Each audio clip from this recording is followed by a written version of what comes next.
Жасың нешеде, Жандос? Жасы 19-да. Бұл ең үлкенің бе? Ең үлкен ұлым. Диагнозы Дауны ерекше туылған бала. Екі ұлың қайда? Бір ұлым Астанада, бір ұлым ауылда оқиды. Студент, басқа жерге тұруға жағдайым келмейді. Bir балаға жайлы пәтер алайын десем, шыны керек.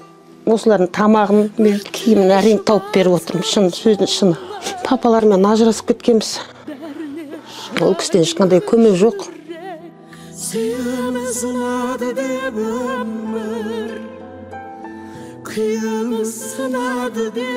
Қайда жұмыс істеп жүрсің қазір? Мен мына 21-ші мектепте беден жуам.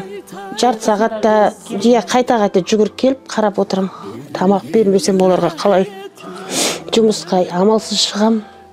Құдай әлгі сүйген құлына осындай беректі көтер ал.